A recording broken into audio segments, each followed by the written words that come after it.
Bismillahirrahmanirrahim. Assalamualaikum warahmatullahi wabarakatuh. Alhamdulillah. Alhamdulillahi wa kafa wa usalli wa usallimu ala sayyidina Muhammadin al-Mustafa Muhammadin wa ala alihi wa sahbihi ahli al-wafa. Asyhadu an la ilaha illallah wahdahu la syarika lah wa asyhadu anna Muhammadan abduhu wa rasuluh. Allahumma salli wa sallim wa barik ala hadzal nabiyil karim wa rasulil amin wa ala alihi wa sahbihi wa ummatihi ila yaumiddin. Amma ba'd. Faya ayyuhal ikhwah, ayyuhal muslimun wal muslimat, taqullaha haqqa tuqatih fala tamutunna illa wa antum muslimun. Allahumma alimna ma yanfa'una wanfa'na bima 'allamtana wa zid 'ilman tanfa'una bihi ya rabbal alamin. Allahumma atri alsinatina bitilawati kitabik warzuqna tilawatan sahihatan fasihatan mutabiqatan lima qala Rasulullah sallallahu alaihi wasallam min ghairi ziyadati wala nuqsan ma'a tadabburi wa tafakkuri wal amali bi muqtadal Qur'anil azim wa ma tasha'u qadir wa bil ijabati jadir. Alhamdulillah, bersyukur kita pada Allah Subhanahu wa taala di malam hari ini, di hari Sayyidul Ayyam, di penghulunya hari kita bisa kembali bermuhajahah, berkumpul di tempat ini dalam kondisi sehat, kuat, dan yang terpenting yaitu kenikmatan iman dan Islam yang menjadi puncak modal bahagia dunia dan akhirat. Dan apa yang disampaikan oleh Allah Subhanahu wa taala, wa idzan nufusu zuwijat. Jadi hadirnya kita di sini sebagai komunitas yang hadir dalam majelis ilmu. Nanti kata Umar bin Khattab radhiyallahu an ketika menafsirkan di surah At-Takwir di ayat 7 ini, wa idzan nufusu zuwijat. Maka nanti kita akan dibangkitkan sesuai dengan sahabat komunitas kita saat di dunia. Maka bersyukur kita memiliki komunitas yang hadir dalam majelis ilmu, dan insyaallah nanti Allah bangkitkan bersama kita sampai menuju jannahnya Allah Subhanahu wa taala. Salam dan salam semoga tercurahnya kepada Rasulullah sallallahu alaihi wasallam sebagai pribadi yang agung, uswah, suri teladan hingga akhir zaman. Semoga kita semua yang hadir hari ini senantiasa diberikan keistiqomahan, sabat untuk terus komitmen istiqomah untuk ittiba kepada Rasulullah sallallahu alaihi wasallam. Bapak Ibu pengajian Masjid At-Taqwa rahimakumullah. Pada malam hari ini seyogianya Ustaz Suratno yang akan mengisi pesan beliau sampai surah Al-Balad di ayat yang ke-9. Dan kita tadabbur pada hari ini selanjutnya di ayat yang ke-10. Namun nanti akan saya bilas kembali di awal karena ada keterkaitan. Surah Al-Balad ini intinya itu di ayat yang keempat. Laqad khalaqnal insana fi kabad. Allah berikan 3 sumpah sekaligus untuk meyakinkan manusia terkait penciptaan manusia yang Allah berikan, yaitu kabad. Kabad itu bahasa kita yaitu penuh perjuangan. Atau kalau dalam bahasa letterek terjemahnya itu bersusah payah. Di sini disebutkan oleh Allah Subhanahu wa taala, bahkan Allah bersumpah, la uqsimu bihadzal balad, bersumpah dengan negeri Makkah. Karena kita ketahui Makkah ini negeri yang dijaga oleh Allah Subhanahu wa taala sampai nanti hari kiamat. Bahkan wa anta hillum bihadzal balad. Meskipun Rasulullah yang pada akhirnya wafat di Madinah, tapi Makkah ini menjadi kota suci dan bahkan kota yang tidak pernah dijajah. Kalau ada yang menjajah, maka Allah langsung yang turun tangan untuk menyelesaikannya. Yang terakhir, bagaimana pasukan Abraha ingin menyerang kota Makkah, dan dengan makhluk Allah yang kecil, yaitu Ababil, yang akhirnya pasukan gajah itu mundur dan tidak sempat untuk bisa menjajah kota Makkah. Wa walidin wa ma walad. Ketika sesuatu yang dijadikan sumpah oleh Allah, maka sesuatu itu mulia, sesuatu itu tinggi derajatnya, termasuk ini negeri Makkah. Dan di ayat yang ketiga agak berbeda, Allah sampaikan wa walidin wa ma walad. Wa walidin, ini seorang ayah dan anaknya, yaitu keturunan. Kalau disebutkan dalam tafsir Ibnu Katsir itu Nabi Adam. Tapi kalau ini pakai tanwin, maka nakirah. Nakirah itu umum, berarti bisa Nabi Ibrahim alaihissalam sampai keturunan para nabi. Dan di sini menunjukkan nasabnya seorang ayah, ya. Seorang anak itu ditentukan yang dari nasabnya itu dari ayah. Dari sumpah ini Allah hanya menjelaskan satu terkait di ayat yang keempat. Bahkan di ayat kelima sampai ayat ke-20 ini untuk memperkuat di ayat yang keempat, yaitu laqad khalaqnal insana fi kabad. Sungguh khalaqnal, kami menciptakan al-insan, manusia, fi kabad. Kabad ini penuh perjuangan. Jadi manusia itu hidupnya, sunatullah, manusia itu akan terus berjuang.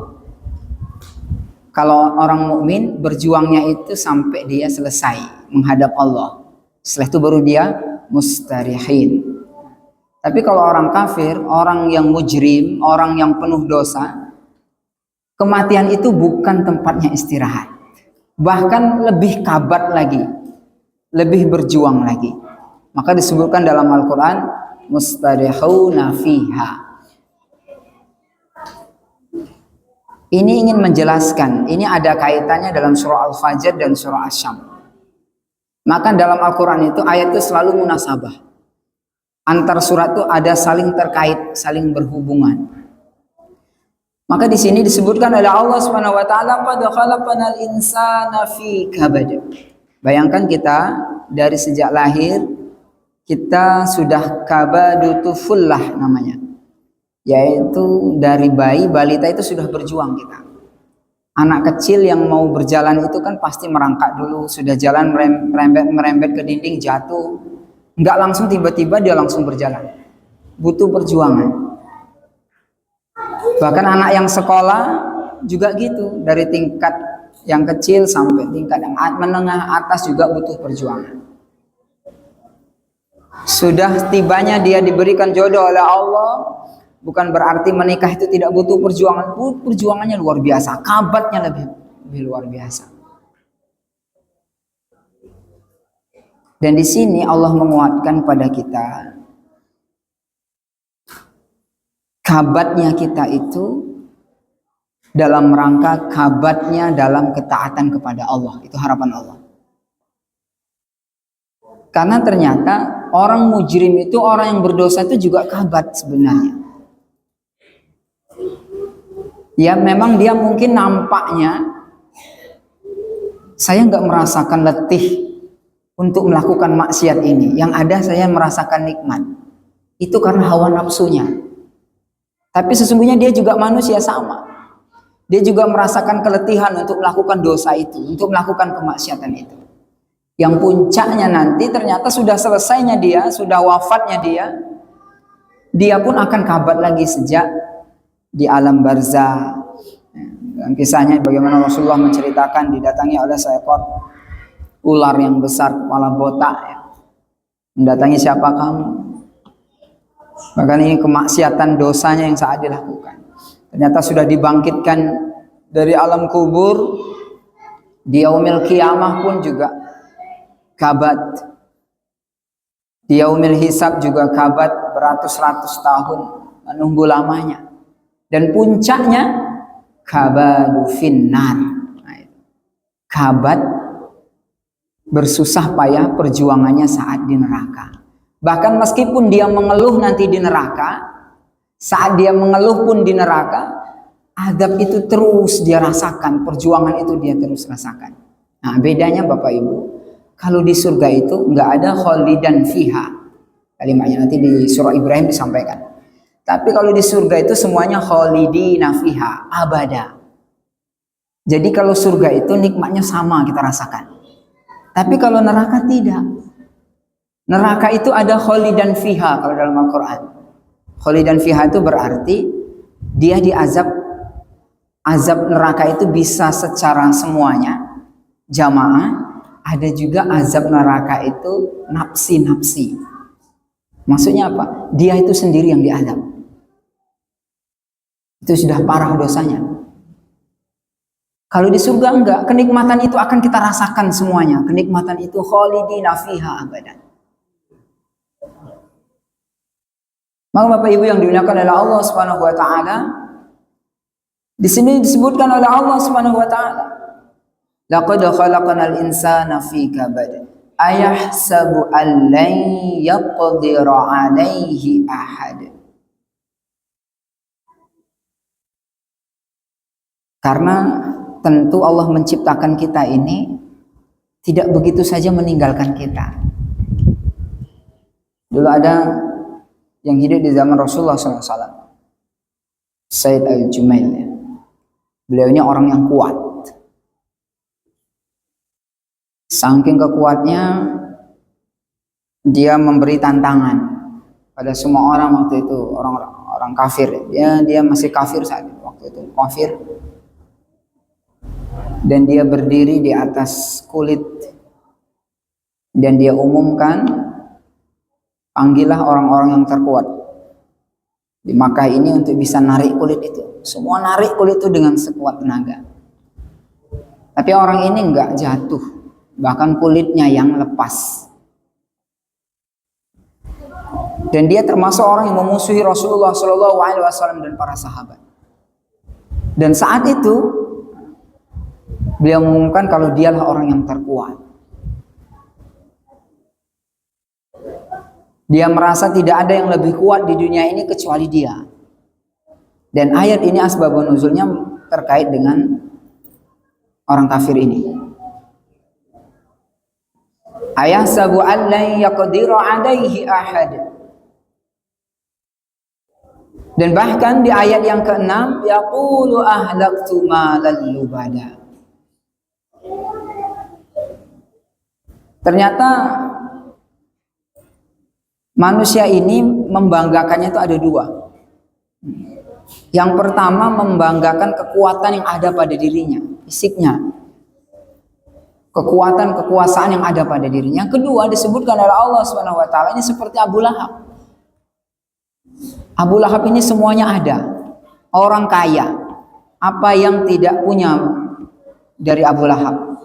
Makanya dia sewenang-wenang menindas dan menginginkan memusuhi Rasulullah dan para sahabat. Dan bahkan dia memiliki harta yang banyak. Yaqulu ahlaktu malan lubada. Aku telah banyak menghabiskan harta, katanya.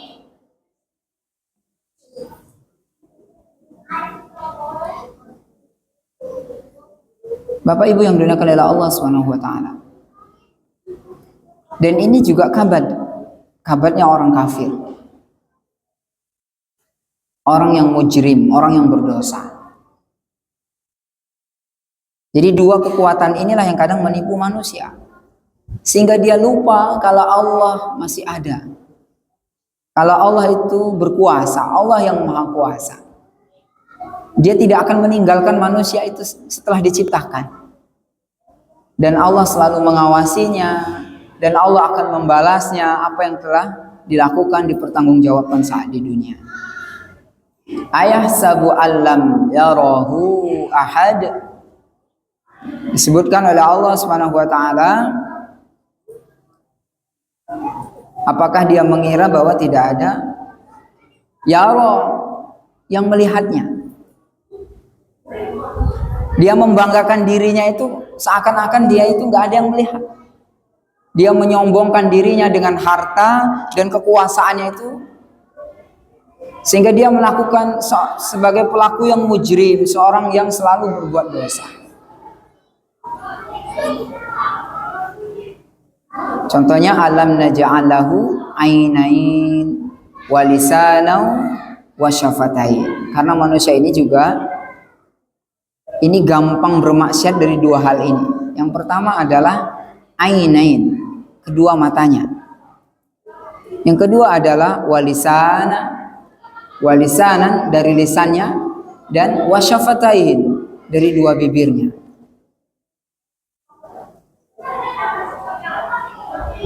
Bahkan Allah menyuruh dia untuk berpikir.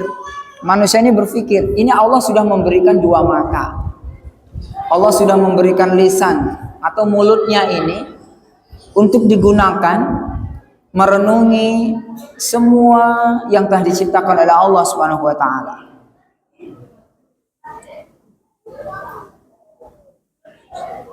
Agar semua manusia ini kembali kepada Allah Subhanahu wa taala. Jadi saat dia kabatnya itu berjuangnya hidup di dunia ini, itu dalam rangka taatnya kepada Allah Subhanahu wa taala, bukan bermaksiat kepada Allah Subhanahu wa taala. Jadi sebagai contoh Bapak Ibu, kabat ini kalau mungkin kita sholat 5 waktu, hari ini enggak kabat lagi mungkin. Karena sudah biasa sholat 5 waktu, sudah nikmat. Yang kabat itu orang yang enggak sholat 5 waktu. Untuk 5 waktu itu berat, nah itu kabat berarti. Tapi apakah cukup kita untuk sholat 5 waktu? Maka seorang mukmin yang kuat itu dia tidak hanya sebatas ya saya sudah menikmati, saya nggak kabat lagi, gampang. Tapi coba nanti dia bangun malam untuk mendirikan sholat malam, kabadul lail. Kalau kata Umar bin Khattab, ini perjuangan bangun di malam hari. Sebenarnya sholatnya itu nggak berat, bangunnya itu yang berat. Dan ini harus dikerjakan dengan kekuatan yang penuh supaya bisa bangun malam untuk melaksanakan qiyamul lail. Atau tilawah Quran.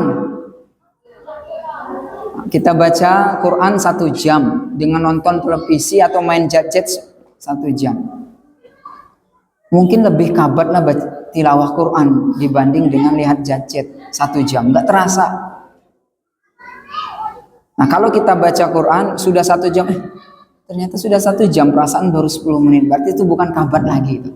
Berarti sudah menikmati. Proses menikmatinya itu, makanya kata ulama, kabat ini sama dengan kebahagiaan. Kabat itu sama dengan kebahagiaan. Berjuangnya orang dalam melakukan amal soleh itu, hasilnya itu nanti kebahagiaan. Dia hari ini merasa lelah, merasa capek, merasa berat, itu terus dia paksakan, maka dia akan mendapatkan kebahagiaan. Kebahagiaan apa? Menikmati dalam beribadah. Maka seorang muslim, seorang mukmin itu gak cukup dengan ketaatan yang satu, maka dia tambah dengan ketaatan yang lain. Masuk ketaatan yang lain, dia akan kabat lagi, terus mendaki. Maka di ayat yang ke 10, ayat yang ke 10 ini, wahadainahun najdain. Kalau diterjemahnya disebutkan oleh Allah Subhanahu wa taala, dan kami menunjukkan kepadanya najdain, kebajikan dan keburukan. Tapi kalau dalam bahasanya an-najd itu fil bukit, daratan yang menanjak, tinggi, dataran tinggi, puncak itu an-najd.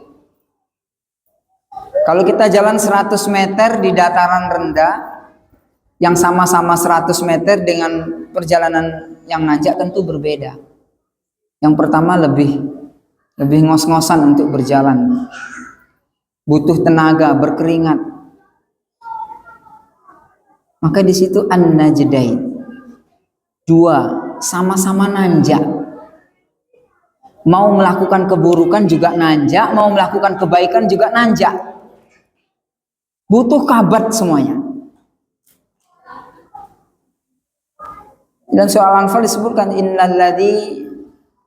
innalladzina kafaruna yunfikuna amwalahum.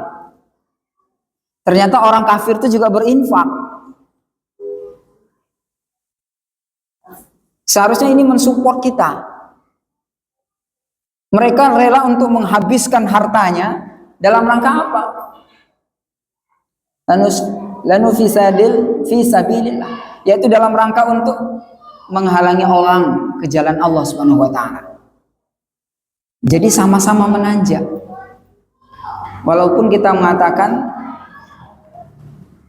mohon maaf, seorang yang berzina, yang tukar pasangan, dia merasakan saya nikmat saja, tidak merasakan keletihan, tidak merasakan apa. Iya, nanti badannya yang akan rusak. Sesungguhnya dia harus mengeluarkan biaya yang besar, pikiran yang besar, keluarganya rusak. Kalau sama-sama capek, pilih sekalian kabat taat kepada Allah. Itu lelahnya di dunia saja, kata Allah. Mustarihin. Tapi kalau kabatnya orang kafir, dia habis hartanya, dia gunakan untuk memerangi agama Allah, menghalang-halangi agama Allah, seperti Abu Lahab itu. Itu hartanya banyak. Dan sampai diabadikan dalam surah Al-Lahab. 10 tahun sebelum kepergiannya sudah ada kalau dia diazab di api neraka bersama istrinya.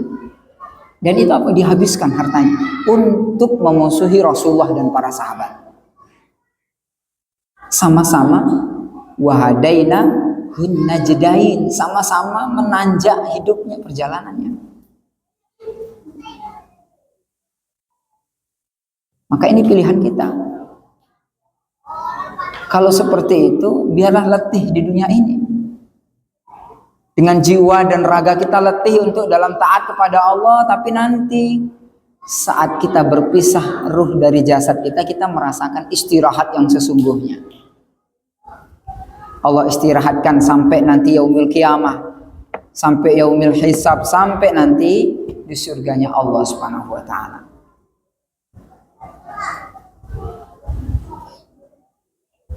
Dan ini selain itu Allah ungkapkan juga di ayat yang ke-11. Falaqtahamal aqabah.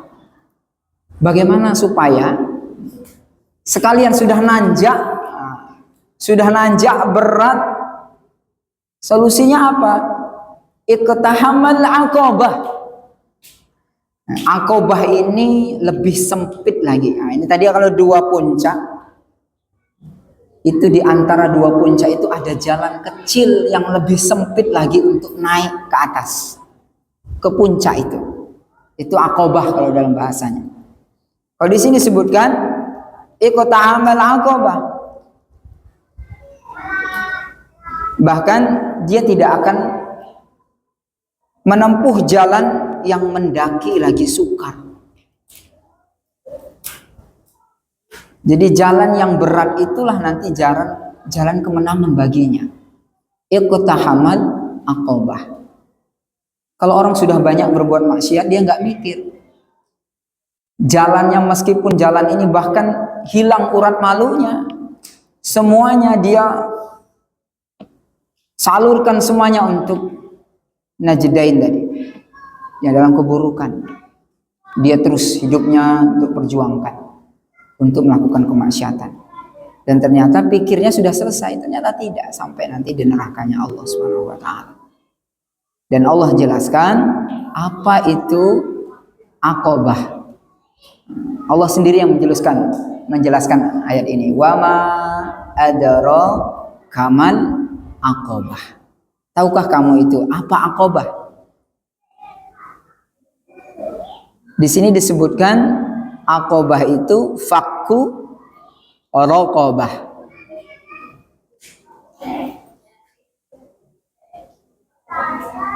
Kalau di sini disebutkan memerdekakan perbudakan. Sekarang nggak ada lagi kan perbudakan. Tapi pahala membebaskan perbudakan itu masih ada. Walaupun hari ini nggak ada lagi perbudakan. Tapi setara untuk mengerjakan amal soleh yang pahalanya itu sama dengan memerdekakan perbudakan. Kenapa Bapak Ibu yang karena Allah SWT? Karena kalau dahulu ya, orang kaya yang hebat itu orang yang mampu bisa memerdekakan budak. Nah, itu baru orang kaya yang hebat. Jadi sebuah kebanggaan kalau orang kaya itu bisa memerdekakan budak.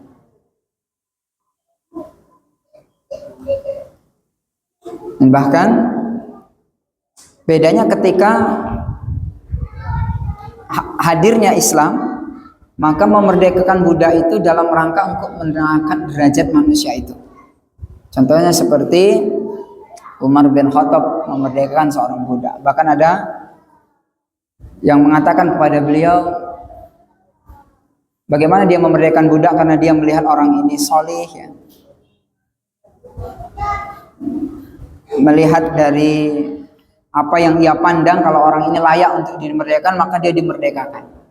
Maka ada yang mengatakan pada Umar, wahai Umar, sungguhnya budak ini melakukan puasa sunnah, melakukan sholat 5 waktu, kalau engkau lihat supaya dia dimerdekakan. Sungguhnya dia ini membohongimu. Apa kata Umar? Kata Umar, yang terpenting bagiku, aku mendapatkan pahala memerdekakan budak ini. Barang itu dia membohongiku atau tidak, itu urusannya dengan Allah Subhanahu wa taala. Maka sebuah kebanggaan saat itu para sahabat itu kalau bisa memerdekakan budak. Kalau hari ini nggak ada lagi, maka ada pahalanya, pahala yang sama dengan memerdekakan budak. Kata Rasulullah SAW, ketika orang yang membaca zikir la ilaha illallah wahdahu la syarikalah lahul mulku wa lahul hamdu wa huwa ala kulli syai'in qadir, dan ia baca setiap pagi 100 kali, maka pahalanya seperti memerdekakan budak.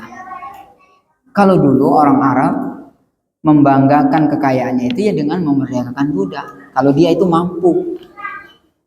Setelah hadirnya Islam, memerdekakan budak itu dalam rangka untuk mengangkat manusia, derajat manusia, dalam rangka untuk dakwah, sehingga yang dimerdekakan itu mendapatkan hidayah dan pasti mengikuti majikannya, sehingga dia masuk Islam karena sudah dimerdekakan, termasuk kayak Bilal bin Rabah.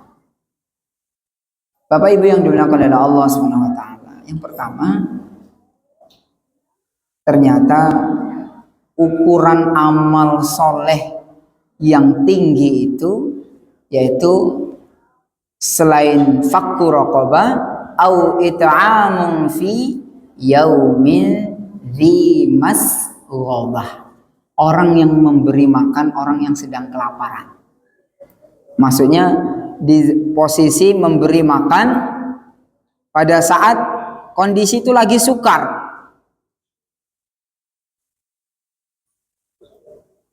Pada hari terjadi kelaparan dia memberikan makan. Maka ini hubungannya dengan harta berarti. Jadi harta ini bisa menjadi amal soleh yang luar biasa. Saat ia gunakan harta ini untuk dia infakkan di jalan Allah Subhanahu wa taala. Bahkan saat kecukupan kebutuhannya sudah cukup dan dia infakkan, ini pahalanya luar biasa. Pahalanya seperti wahadainahun najdain. Bahkan ada seorang ulama sampai dia memilahnya apa? Dia menginfakkan harta itu, dia pilih benar-benar untuk menolong agama Allah di jalan Allah. Bahkan dia agak selektif terkait infak yang mubah. Bahkan dia enggan untuk menginfakkan hartanya kalau urusan yang mubah. Dia pilih benar-benar yang itu bisa mengalir pada dirinya. Yang mubah itu apa? Yang boleh berarti kan. Dia infakkan apa misalnya? Boleh saja. Tapi saat yang barang itu digunakan, nggak tahu kita ternyata barang itu tidak digunakan di jalan Allah, maka itu berbeda. dengan benar-benar yang diinfakkan untuk di jalan Allah Subhanahu wa taala, itu akan mengalir dan menjadi kabatnya orang-orang yang beriman. Wa hadainahun najdain, dan falaqtahamal aqabah. Iqtahamal aqabah, itulah yang sukar. Karena manusia ini kalau sudah dikasih harta itu agak berat memang untuk menginfakkannya. Apalagi posisi dia sedang berkekurangan dan melihat orang yang sedang membutuhkan. Kalau disebutkan di ayat berikutnya, yatiman dza maqrabah, orang yang miskin, maqrabah, lagi fakir. Au miskinan dza matrabah, yatiman dza maqrabah. Sebelum yang miskin, yaitu orang yang yatim, ada hubungan kerabat. Berarti menginfakkan, urutannya disebutkan dalam Al-Quran, yaitu memberikan infak kepada anak yatim yang masih ada hubungan kekerabatan. Itu yang lebih baik. Masih ada hubungan saudara. Dan au miskinan dza matrabah, orang-orang yang miskin dan lagi fakir. Matrabah ini asal katanya adalah turab. Turab itu tanah. Jadi kalau fakir miskin itu memang lantainya juga lantai tanah. Rumahnya lantai tanah. Kalau dulu seperti Ali bin Abi Thalib tidur di dalam masjid di lantai tanah, maka disebut Abu Turab. Memang ada tingkatannya. Dan ini memberi orang yang miskin lagi fakir ini ganjarannya luar biasa, berbeda dengan hanya memberi dengan orang yang miskin. Tapi disebutkan juga dalam ayat yang lain, dalam surah Al-Kahf ya, nanti disebutkan kalau orang miskin yang memang dia saja tidak bisa memenuhi kebutuhannya juga menjadi bagian dari kita untuk menyalurkan infak itu dan sedekah itu. Maka Bapak Ibu yang dimuliakan oleh Allah Subhanahu wa taala, ayat ini di surah Al-Balad ya, dalam rangka untuk menguatkan terkait bagaimana kita meskipun letih ya, berat, kita berusaha sudah mencari nafkah, banting tulang, mengumpulkan harta ini, ternyata Allah suruh menginfakkan, dan bahkan menginfakkan itu tidak tanggung-tanggung. Dan ini berat, bukan pekerjaan yang ringan. Maka kata Allah, aqabah. Padahal bisa jadi itu dalam kondisi musim krisis misalnya. Yang hari ini misalnya beras lagi mahal, untuk ngasih itu agak berat misalnya. Dan ini disebut dengan Allah aqabah. Inilah jalan yang kecil, sempit, mendaki. Dan barang siapa yang terus untuk berjuang dengannya, maka dia akan sampai pada puncaknya. Tapi bagaimana kalau kita sudah belum sampai puncak, sudah capek misalnya, sudah lelah dengan amal ini, kok belum nikmat-nikmat gitu kan. Mau infak itu belum rasanya, masih sayang. Pas mau infak itu terus. Yang disebut aqabah ini enggak mikir-mikir, bukan hanya sekali dua kali infaknya, tapi terus continue. Dan ini berat. Bagaimana caranya supaya nanti sampai puncak? Yang pertama, dia kuatkan dirinya dengan perbanyak berzikir kepada Allah. Sayang kan, sudah di tengah-tengah turun lagi, mulai dari awal lagi. Yang kedua, biasanya orang kalau mendaki gunung itu dia semangat meskipun lelah dengan ransel yang berat berhari-hari. Kenapa dia ingin sampai puncak? Karena dia tahu sesungguhnya di puncak itu ada keindahan alam yang luar biasa, atau ada danaunya di atas itu. Sehingga dia merasakan kalau sudah sampai puncak itu hilang penat lelahnya. Berarti untuk melakukan ketaatan ini kita harus pahami dulu. Kenapa kita harus qiyamul lail lama-lama setiap malam? Kita harus pahami apa dapatnya kita kalau qiyamul lail. Atau kita kenapa harus tilawah 1 juz setiap hari meskipun berat, terus kita lakukan untuk apa? Kita harus pahami kenapa orang itu nggak mau melakukan ketaatan, karena dia belum paham, dia belum memahami apa yang ia lakukan, sehingga belumlah sampai puncak dia kembali lagi, kan sayang.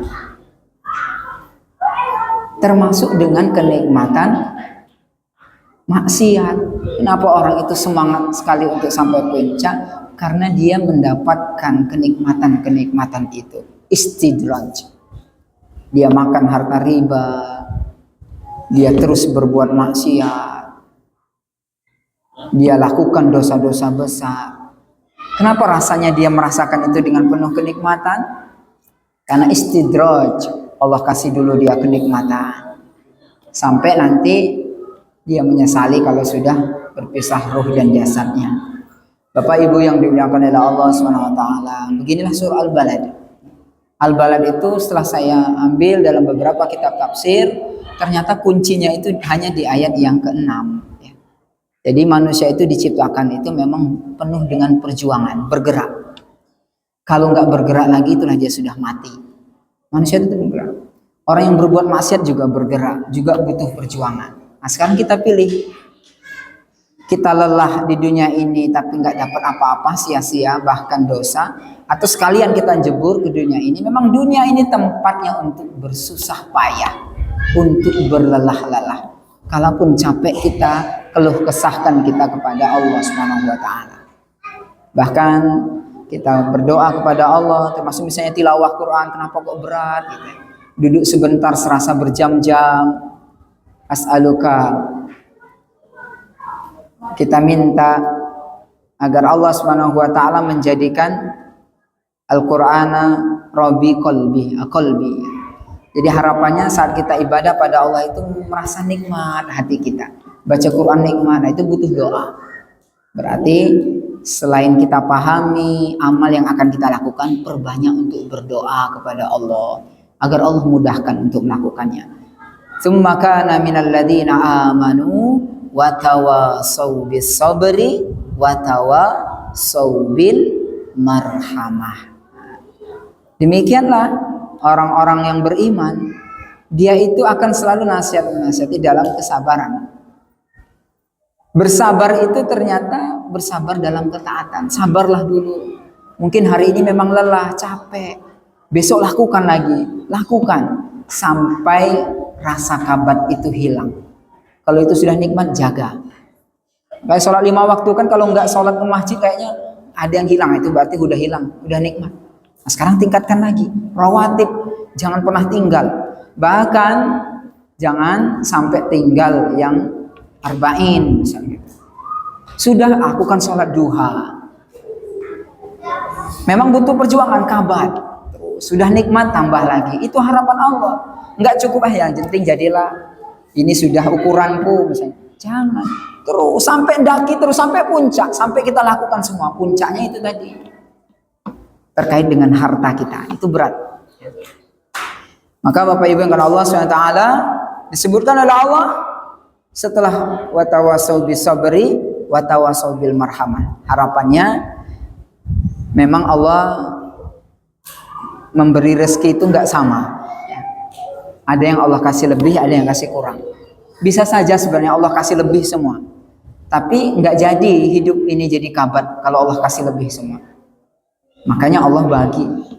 Ada yang Allah kasih kelebihan, ada yang Allah kasih kekurangan.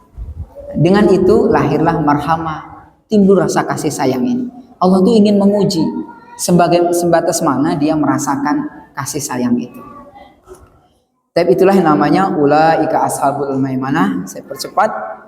Walladzina kafaru bi ayatina hum ashabul masy'amah alaihim narun sadah. Mudah-mudahan pertemuan kita pada malam hari ini bisa menguatkan pada kita terkait tadabbur dalam surah Al-Balad terkait dengan kabad. Dan Bapak Ibu, Allah ungkapkan dalam surah Sajadah kan, fala ta'lamu nafsum ma ukhfiya lahum min qurratin fala ta'lamu nafsum ma ukhfiya lahum min qurrati a'yunin jazaa'an bima kanu ya'malun.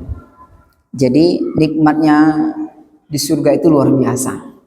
Kalau kata Rasulullah, nggak bisa terbesit oleh pikiran, nggak bisa tergambar oleh basiroh pandangan mata kita, dan nggak terdengar bagaimana bentuknya. Berarti luar biasa. Maka apakah kita nggak mau kabat dengan ini? Rugi kita. Maka mulai hari ini mari kita amalkan dalam surah Al-Balad ini. Ayo semangat untuk melakukan semua amal soleh itu, meskipun kabat jadikan nikmat. Yang kuncinya nanti bahagia. Dan harapannya kita semua nanti khalidina fiha abada, yaitu mendapatkan jannatun naim, surga yang penuh kenikmatan dari buah dari hasil perjuangan kita di dunia dalam melakukan amal soleh. Mudah-mudahan Allah memberikan kemudahan bagi kita duduknya bersama kita di sini, nanti dipertemukan duduknya kita di surganya Allah Subhanahu wa taala. Fastami'u ya ulil absar innahu huwal ghafurur rahim. Assalamualaikum warahmatullahi wabarakatuh.